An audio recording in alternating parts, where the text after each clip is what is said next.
और अब तो सुनने को आ रहा है कि मुझे ही चलता करने का इंतजाम कर लिया गया है। अभी व्हाट्सएप पे आया कि मैं फोन कर रहा हूं कि बरखा मैम मेरे लिए कोई नौकरी है। ये हंसने की बात नहीं है। इस देश का महान लोकतंत्र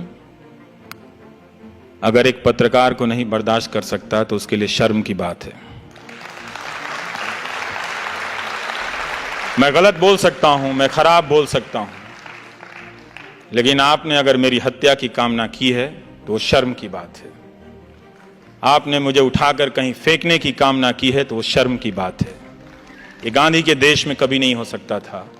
जो गांधी अंग्रेजों से लड़ते थे मगर उसे भी शत्रु नहीं कहते थे। हम उस देश के हैं। आप मेरा मजाक उड़ा रहे थे उस दिन। वो सबसे शर्मनाक दिन था जब मेरा फोटो तरह तरह से ट्विटर पर बनाकर चलाने लगा। किसी ने टीका लगा दिया, किसी ने गेरुआ लगा दिया। मैं पहनता हूं भाई गेरुआ, तुम पहनाओगे तो थोड़ी पहनूंगा। मैं पहनता हूं, लाखों लोग पहनते हैं गेरुआ इस देश में। क्या आप वो भी एक दिन टीवी चैनल से तय होगा कि सबको गेरुआ पहनना होगा? वो तो हम पहनते हैं अपने अपने पूजाओं में। और ये मजाक चल रहा था तो मैं यही सोच रहा था कि क्या एक अदना सा पत्रकार इतना महत्वपूर्ण हो गया कि उसे विस्थापित करने के लिए हुकूमत इतनी चालें चलेंगी? और क्या हम नहीं जानते कि कॉरपोरेट में टेक ओवर कैसे होता है? आपने दुनिया का इतिहास नहीं पढ़ा? और क्या आप हमेशा ये होता रहा है इसीलिए होते रहने देंगे? होते रहने दीजिए। आपको लगता है कि आपको फर्क नहीं पड़ेगा, फर्क आप ही को पड़ेगा। फर्क आप ही को पड़ेगा जब आपकी आवाज पहुंचने के हर रास्ते बंद कर दिए जाएंगे। जवाहरलाल नेहरू ने अमृत बाजार पत्रिका के संपादक को लिखा था कि अखबार आलोचना नहीं करेंगे तो कौन करेगा।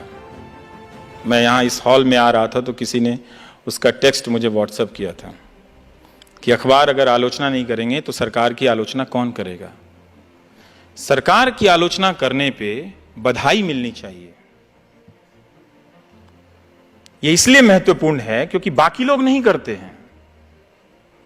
99% मीडिया एक गोदी मीडिया बन गया है। अब रोना रो रहा है कि जो 1% है वो भी गोदी मीडिया है। कमाल है साहब, कमाल है। सारा मीडिया खरीद के जेब में रख लो और दिन भर प्रोपेगेंडा, हिंदू मुस्लिम एजेंडा चलाते रहो और कहो कि गोदी मीडिया दूसरी तरफ भी है। अपने देश को अपनी आंखों से देखिए। वो जो रात को एंकर आते हैं और आपको नेशनलिज्म का आधा पाठ पढ़ाते हैं, उनकी निगाह से मत देखिए। वो आपको इस देश की हकीकत से काट कर ले जा रहे हैं, एक ऐसे देश की दुनिया में जो है ही नहीं। हमारा मुल्क सबसे खूबसूरत मुल्कों में से एक है। कॉरपोरेट हमारा बड़ा कमाल का है। उसने पहले मीडिया को नेताओं के यहां पहुंचाया, नेताओं ने मीडिया को अपने पास रख लिया। अब कॉरपोरेट मीडिया तो खरीद लेता है कई तरह के चैनल, लेकिन बोल वो भी नहीं पा रहा है बेचारा। जीएसटी से परेशान है, उसका धंधा चौपट है, बैंकों के खून निकल रहे हैं, बह रहे हैं, वो घाटे में दबे जा रहे हैं, मरे जा रहे हैं, कोई बोल नहीं रहा है। क्या बात है भाई, तुम भी डर गए? तुम तो बड़े बड़े चैनल खरीद लेते हो। किस लिए खरीदते हो? डरने के लिए? हमने डर में इतना निवेश नहीं देखा। जब डर प्रॉफिटेबल हो जाए तो जनता को सतर्क हो जाना चाहिए, क्योंकि इसमें उसका घाटा है, फायदा 2-4 लोगों का होता है। तो वो डर को प्रॉफिटेबल बिजनेस बना रहे हैं। और यही हो रहा है कि ना कॉरपोरेट बोल पा रहा है, ना जनता की आवाज पहुंच रही है, और लोग सड़कों पर अपने सवालों को लेकर खड़े हैं। शिक्षा मित्र रोज फोन करते हैं कि हम 1.25 लाख की संख्या में, हमारी आवाज कोई नहीं उठाता है। रोज रोते हैं बेचारे। तो नए नए तर्क गढ़े जा रहे हैं, आपकी आंखों में इमेज झोंके जा रहे हैं। मैं उम्मीद कर सकता हूं कि मेरा समय खत्म हो रहा होगा, लेकिन 2-4 बातें यही है कि लोकतंत्र की लड़ाई को आप आउटसोर्स मत कीजिए।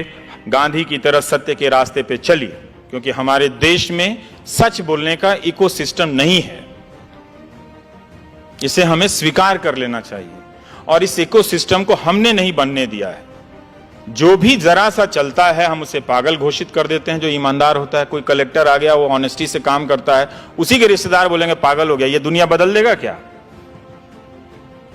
अब तक आप झूठ के साथ खड़े रहे हैं, कुछ साल तक सच के साथ खड़े होने का प्रयास तो कीजिए, हो जाएगा। वो राजा हरिश्चंद्र की जो कहानी सुनाई जाती है कि वो बर्बाद हो गए, बने थे सत्यवादी चलने, पूरा परिवार तहस नहस हो गया, अंत में उनके पास कुछ भी नहीं बचा। ये कहानी इस देश में सुनाई जाती है राजा हरिश्चंद्र के लिए की। पता है क्यों? क्योंकि आप हमेशा डरे रहे। और ये कहानी कौन सुनाता है पता है? जो पावर में होता है। गांधी ने ठीक इसका उल्टा किया। गांधी ने सत्य के साथ प्रयोग किया और खुद प्रयोग किया, लेकिन उस सत्य को अधिकांश जनता का हथियार बना दिया। ये लो सत्य। आज सीबीआई और जेल के डर से हमारा अपोजिशन भी नहीं बोलता, और गांधी ने उस सत्य के दम पे लाखों लोगों को, अंग्रेजों की जो डर का सबसे बड़ा कारखाना था, अंग्रेजों का फैक्ट्री थी अब डर की, जेल, उसमें ले आकर भर दिया। गांधी ने कहा अपने भीतर जेल जाओ और अपने भीतर के डर से आजाद हो जाओ। इनके पास टैंक है, तोप है, अफसर हैं, कानून है, सेलुलर जेल है, सब है, लेकिन जिस दिन तुम जेल जाने के डर से आजाद हो जाओगे, बाकी आजादी मिल जाएगी। ये गांधी का सत्य था। गांधी ने इसी सत्य के लिए अपनी जिंदगी दी। वो कहते थे कि सत्य की खोज में क्रोध, स्वार्थ, घृणा आदि विकार स्वभावतः छूटते जाते हैं, अन्यथा सत्य की प्राप्ति असंभव ही हो जाए। सत्य की खोज में सफलता प्राप्त होने पर मनुष्य में प्रेम और घृणा, सुख और दुख आदि के द्वंद्वों से पूर्णतः मुक्त हो जाता है मनुष्य। और वो अपना पैमाना गांधी बनाते रहते हैं। आप देखेंगे कि गांधी अंतिम तक प्रयोग कर रहे हैं। वो हारते हैं। वो अपनी अहिंसा, जब भारत आज़ाद होता है तो जिस अहिंसा को लेकर वो 30 साल तक प्रयोग करते हैं, वो बिखर जाती है। एक किताब है सुधीर चंद्र की, गांधी एक असंभव संभावना। आप पढ़िएगा कि गांधी आखिरी वक्त में फिर अकेले खुद को जुटाते हैं। वो चाहते थे 125 साल जीना, लेकिन बाद में उनके जीने की इच्छा समाप्त होने लगती है और वो नोआखली चल देते हैं। तो जैसे आज ट्रोल होता है, वैसे ही तब होता था कि बापू आप पहले बिहार क्यों नहीं जाते हैं, बापू आप कलकत्ता में क्यों नहीं रुकते, आप हिंदुओं के यहाँ क्यों नहीं रुकते, आप मुसलमानों के यहाँ क्यों नहीं रुकते। तो दोनों तरफ के जो सांप्रदायिक लोग थे वो गांधी जी का ट्रोल करते हैं। लेकिन गांधी क्या करते हैं उस ट्रोल के बाद? कई बार हम लोग ट्रोल से डर जाते हैं, तो मैं बताना चाहता हूं कि गांधी क्या करते हैं। गांधी उस वक्त एक बात बताते हैं कि हिंदू मुसलमान दोनों हैवान बने हुए हैं, क्या इसमें से निकलने का कोई रास्ता नहीं है? रास्ता तो है, दोनों में से एक जानवर ना बने। जो निखिल डे कह रहे थे, आखिरी बात जो उनकी थी, उस बात को समझिए, दोनों में से एक जानवर ना बने। यही इसमें से निकलने का सीधा रास्ता है। ये गांधी ने कहा था। और वो पहचानते थे, जब ये ट्रोल के जरिए किसी की हत्या पर उत्सव मनाया जाने लगा, यहाँ वहाँ के तर्कों से सवाल किए जाने लगे, तो लोगों ने कहा कि हम तो ऐसे ही थे, भीतर से हम लोग सब कम्युनल थे, बाहर आ गए उसमें। तो बाहर कम्युनल आए तो खराब लगे, तो उसमें नेशनलिज्म थोड़ा सा ऊपर से डाल दो, उसमें मलाई। तब भी गांधी जी कहते हैं कि जो बहुत हिंसा होने लगती है, कि हम लाचारी से अहिंसक बने हुए थे, मगर हमारे दिल में तो हिंसा भरी हुई थी। अब जब अंग्रेज यहाँ से हट रहे हैं, तो हम उस हिंसा को आपस में लड़कर खर्च कर रहे हैं। हम आज भी उस हिंसा को आपस में लड़कर खर्च कर रहे हैं। अपने भीतर की अहिंसा को पहचानिए, उसमें बहुत शक्तियां हैं। ये वो शक्तियां हैं जो इस मुल्क में बेपनाह मोहब्बत भर देंगी।